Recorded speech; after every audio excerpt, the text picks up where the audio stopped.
Gracias por estar en Noticias Caracol. Vanessa, un placer.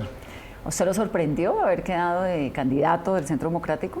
Pues duramos trabajando mucho tiempo. Esta fue una campaña que empezó hace más de año y medio, recorriendo el país. Yo creo que esto ha sido fruto de un trabajo muy intenso y me siento muy contento de tener ahora una candidatura respaldada no solamente por las bases y los afines, sino también por un gran número de colombianos. Y por Óscar Iván Zuluaga, que era el gran alfil del Centro Democrático hace 4 años. Bueno, yo empecé esta candidatura emulando con él y con Carlos Holmes Trujillo. Él retiró después su candidatura, después llegaron otros precandidatos y la verdad es que yo nunca hice una campaña pensando en si había o no había contendores. Era el reto de todos los días, recorrer el país y conseguir más afectos y respaldos de la ciudadanía. Bueno, uno de los grandes interrogantes de su candidatura es qué papel jugaría Álvaro Uribe, el expresidente, en una eventual presidencia suya. ¿Qué papel? Yo he dicho algo muy importante, Vanessa. Nosotros tenemos que pensar en cómo trabajo en equipo. Somos un partido que se ha ido formando y que ha ido demostrando que puede tener liderazgo y capacidad de presentación de proyectos que le sirven al país. Hemos sacado casi 11 leyes de la República. Entonces, ¿qué espero yo? Primero, ser el próximo presidente de los colombianos.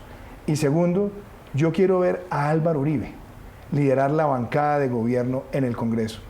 Y yo he dicho públicamente, ojalá ese líder de la bancada de gobierno en el primer año pueda presidir el Congreso, para que haya un trabajo en equipo entre el presidente de la República y el presidente del Congreso y sacar una ambiciosa agenda de reformas que Colombia necesita. Si el expresidente Uribe quisiera volver eventualmente a la presidencia de Colombia, ¿usted impulsaría, por ejemplo, desde la presidencia una reforma constitucional para que él pudiera candidatizarse nuevamente? Vanessa, primero, Colombia ya no tiene reelección. Y segundo, que también es importante, queremos es hacer un gran gobierno para Colombia, en equipo, con él desde el legislativo, con los compañeros que nos apoyaron en esta contienda, pero adicionalmente invitando a todos los colombianos para un gobierno que nos permita mirar hacia el futuro, pensar en grande, unirnos en los temas grandes que Colombia necesita. Usted estudió en Estados Unidos. Usted sabe lo que hacen los expresidentes en Estados Unidos, ¿cierto? Pues algunos, sí. Hacen todo menos política. Digamos, Obama está rompiendo esa tradición porque se le está metiendo a Donald Trump mucho en la política, pero eso no lo habíamos visto. ¿Qué opina de un expresidente tan activo? En Estados Unidos ha habido antecedentes muy interesantes. Por ejemplo, John Quincy Adams, cuando dejó la presidencia, estuvo muchos años en la Cámara de Representantes. Sí. Y recientemente, cuando uno ve casos como el de Clinton, Clinton estuvo ejerciendo un papel muy importante dentro del Partido Demócrata. Uno ve, por ejemplo, figuras como Gerald Ford. Gerald Ford participó muchísimo después en lo que fue la renovación del Partido Republicano y apoyó fuertemente la candidatura de Reagan. Pero a George Washington le ofrecieron ser presidente vitalicio y dijo que no quería. Él lo dejó por 8 años solamente. Uno puede mirar comparaciones, pero si usted me pregunta, y ya sé más o menos para dónde va, lo que uno espera de una persona que ha gobernado bien a Colombia y que hoy lidera un partido y que hoy está además aspirando nuevamente al Congreso, es que siga ayudando a la renovación de liderazgos, que es lo que hemos visto. Pero adentro del mismo Centro Democrático hay algunos que no lo quieren a usted o que han mostrado un descontento frente a su candidatura. Vanessa, ¿cómo son esos roces ahí adentro? ¿Cómo piensa lidiar con eso? La política muchas veces trae cosas muy similares al fútbol, que se generan a veces pasiones y a veces esas pasiones generan enceguecimiento. Uno tiene que pensar en las cosas grandes, en la política con P mayúscula. Yo hice una campaña recorriendo el país con alegría y con propuestas. Cuando me llegaban ataques, más propuestas. Cuando decían cualquier cosa, seguimos hablando con la ciudadanía. Cuando había ataques bajos, obrar con altura.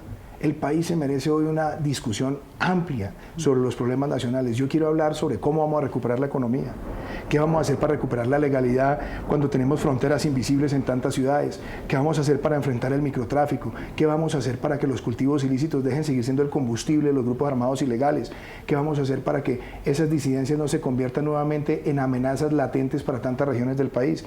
Y yo quiero soñar con un país donde los empleos formales sean transformadores. Creo que todos queremos eso. Sí, pero lo tenemos que hacer con unas políticas claras, que son las que nosotros estamos planteando. Entonces usted me dice, ¿me voy a detener en esas cosas? No, hoy estoy haciendo un llamado a la unidad. Lo dije el día que gané la nominación. No reconozco enemigos en el Centro Democrático. Los quiero invitar a todos a construir una propuesta que invite a los colombianos a pensar en grande. ¿Usted qué ha gerenciado en la vida? Pues yo he tenido distintas responsabilidades. Por ejemplo, yo estuve en el Banco Interamericano de Desarrollo, una responsabilidad muy grande, que era manejar una unidad que estaba encargada de desarrollar proyectos sociales, no solamente en el área metropolitana de Washington, también trabajamos haciendo proyectos en lugares apartados de América Latina. Hicimos además uno de los proyectos que a mí más me ha entusiasmado, que fue la promoción de las industrias de la creatividad. Y adicionalmente tuve que participar en muchas decisiones importantes de gobierno cuando hice parte del equipo económico durante 8 años en el gobierno del presidente Uribe, acompañando a Roberto Junguito, acompañando inclusive a Óscar Iván Zuluaga, y fui uno de los responsables de la negociación de la capitalización del Banco Interamericano de Desarrollo. Entonces la experiencia mía ha sido una experiencia variada y quizás interesante porque ha tenido experiencia internacional, académica, intelectual y ahora como legislador. Llegar al Congreso y sacar 4 leyes que le sirven a los colombianos. A mí me decían, eso es imposible desde la oposición. Ahí están las 4 leyes. Ampliar la licencia de maternidad de 14 a 18 semanas para mejorar la conexión de la madre con los hijos. Se le agradece la semana. Bueno, usted fue beneficiaria de otra cosa. La promoción de las industrias creativas, desfibriladores en lugares públicos. Y algo de lo que me siento también profundamente orgulloso, que los padres puedan hacer retiros también de sus cesantías y pensar en ahorrar para los seguros educativos de sus hijos y dejarles organizada la educación superior. ¿Qué fue lo que pasó en Brasil en esa reunión de Odebrecht? Digamos, ¿por qué Óscar Iván Zuluaga tiene aquí encima esa sombra de Odebrecht y usted no? A ver, Vanessa, primero que todo ya el Consejo Nacional Electoral se pronunció sobre esa materia. El Consejo Nacional Electoral no solamente absolvió a Óscar Iván Zuluaga, sino que el Consejo Nacional Electoral dejó absolutamente claro cuál fue mi participación en una visita ocasional para conocer a un publicista. Yo no tengo ninguna responsabilidad ni administrativa, ni contable, ni financiera. Entonces, ¿yo qué he dicho siempre? La verdad. ¿Y qué hice además? Que se lo dije a los colombianos. Yo en el mes de enero de este año denuncié ante la Superintendencia de Industria y Comercio a Odebrecht por valerse de un soborno para ganar un contrato violando el régimen de competencia. Si yo tuviera rabo de paja, Vanessa, ¿usted cree que yo hubiera hecho eso? No, yo como no tengo rabo de paja me acerco a la candela. Dejé claro cuál fue mi participación allí y puede tener absolutamente claro que lo que vamos a combatir acá es que las empresas que obren con actitud fraudulenta, las empresas que pretendan corromper a un funcionario, las vamos a perseguir y las vamos a quitar todo su patrimonio. En su plan de gobierno, el punto 3, por ejemplo, dice, prohibiremos en la Constitución la existencia del narcotráfico como delito político conexo. El narcotráfico no podrá ser un delito amnistiable en Colombia. ¿Cómo piensa hacerlo? Hay que hacer una reforma constitucional, Vanessa, porque es que el narcotráfico ha sido el combustible de la ilegalidad en Colombia. Entonces no es que haya narcotraficantes clase A y clase B, el narcotráfico es un delito supremamente grave. Y lo que tenemos que dejar claro es que el narcotráfico debe ser un delito, primero, autónomo y sancionable. Y no se puede buscar el narcotráfico como un vehículo para financiar, promover o ocultar, entre comillas, la rebelión como que unos acuerdos. Porque ¿qué termina ocurriendo? Sigue siendo el combustible de bandas criminales, sigue siendo el combustible de disidencias.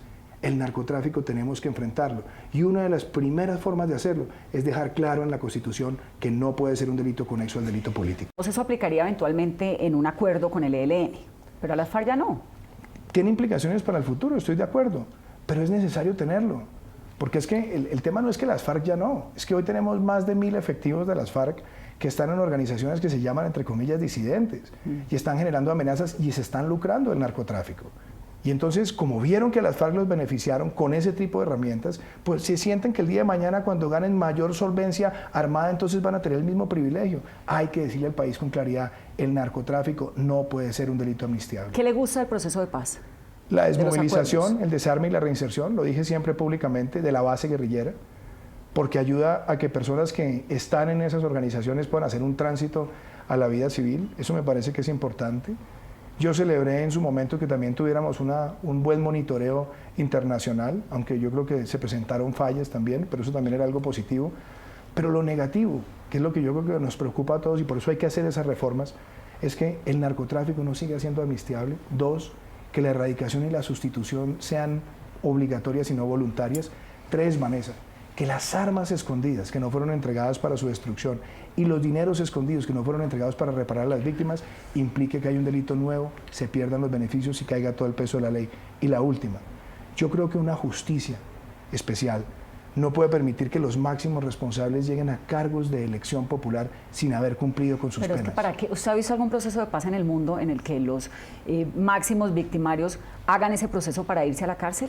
Vanessa, hay una diferencia. Hay muchos procesos de paz que se hicieron antes de la vigencia del Estatuto de Roma. Colombia entró con más de 120 países al Estatuto de Roma para que no quedaran esos crímenes en la impunidad. Y hoy lo que tenemos es un grupo de cabecillas que ya son candidatos a la presidencia y candidatos al Congreso, sin siquiera haberse presentado a la justicia que ellos mismos ayudaron a confeccionar, sin haber reparado a las víctimas, sin haber dicho toda la verdad y sin siquiera haber cumplido las penas que ellos mismos ayudaron a configurar. Eso es una burla al país, eso es un mecanismo de impunidad y nosotros debemos ser muy claros a los colombianos. La impunidad engendra nuevas violencias. Si un guerrillero está viendo esta entrevista y piensa que usted va a ser presidente, usted no cree, digamos, uno de los guerrilleros que se encuentra en una de las zonas de concentración, no cree que al oírlo dice, yo más bien me voy de esta zona de concentración y me dedico a lo que sé hacer toda mi vida, que es delinquir, no vaya a ser que llegue este señor y se nos dañen los diálogos? Al contrario, Vanessa, el mensaje que yo le estoy dando a ese guerrillero es decirle, yo estoy de acuerdo con que usted se desmovilice, se desarme y se reinserte. Es más, yo seguiré ofreciendo la desmovilización, el desarme y la reinserción individual, rápida, generosa. ¿Pero para qué? ¿Para irse a la cárcel? No, porque ellos salen de la criminalidad. Lo que estoy diciendo es que a la base hay que permitirle esa transición. Pero donde hay que enfocarse es en los máximos responsables. Es decir, ¿usted no permitiría que ni Timochenko, ni Santrich, ni ninguno de las cabecillas del secretariado de las FARC hagan política? Pues es que yo creo que ahí es donde está el error, Vanessa. Porque lo que los colombianos hubieran esperado de todo esto, por lo menos para no sentirse humillados. Es más, cuando estuvimos en la campaña del plebiscito, yo siempre dije lo que hoy está pasando y el gobierno decía, de ninguna manera, ellos primero van a cumplir sus penas. Mentiras, ya hoy son candidatos y muchos de ellos no necesitan sacar un voto porque ya están elegidos porque las curules se les entregaron independientemente de la votación que saquen. Entonces, si hubieran hecho una transición a la política, y por lo menos hubieran tenido la firmeza con el país, por lo menos el sentido de contrición de decir, no, los cabecillas vamos a presentarnos, vamos a cumplir las penas, vamos a decir toda la verdad, vamos además a reparar a las víctimas, por lo menos habría algo de credibilidad. ¿Y no hay también una humillación a las víctimas directas? Me refiero a las 16 curules que acaban de negar en el Congreso para las víctimas Vanessa, del conflicto. ¿sabe una de las cosas? Esas curules había que garantizarlas efectivamente para las víctimas. Tal como estaba configurado el acto legislativo, era una forma donde por la puerta de atrás le querían entregar ese manejo a organizaciones afines con las FARC. No necesariamente, había gente, por ejemplo, como Leiner Preciado, que es uno de los grandes líderes de Bojayá, que se quedó sin la oportunidad, víctima profunda del conflicto, como él, la señora de Tumaco, hay otra señora en Chocó, digamos, había gente realmente de las regiones que estaba... ¿Sabe qué me gusta de la pregunta como usted la plantea? Qué interesante hubiera sido que las curules a dedo se las hubieran entregado a las víctimas y no a los victimarios. Ese hubiera sido un camino que el país por lo menos hubiera aceptado. Y ese hubiera sido un camino que los colombianos además lo hubiéramos visto por lo menos con un aplauso. Pero es absurdo, las curules a dedo para los victimarios.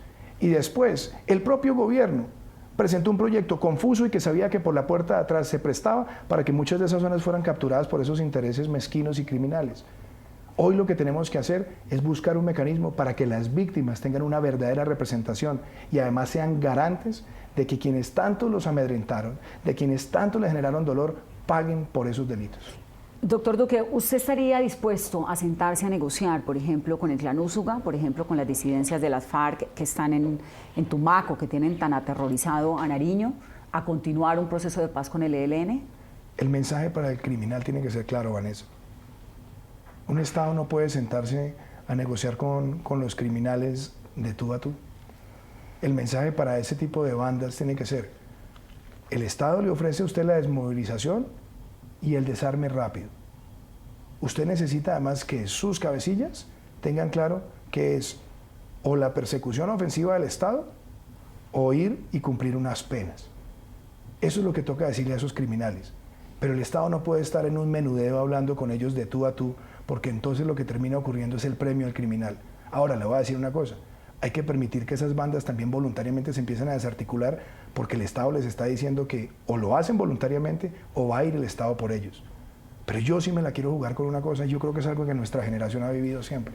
Colombia necesita un marco de legalidad, donde le digamos mirando a los ojos a la sociedad, que aquí en Colombia toca decirle al criminal, el que la hace la paga, y no seguir siempre negociando, porque al negociar lo que terminamos es generando la idea de que el crimen paga y que el crimen permite negociar con el Estado y sacarle ventajas.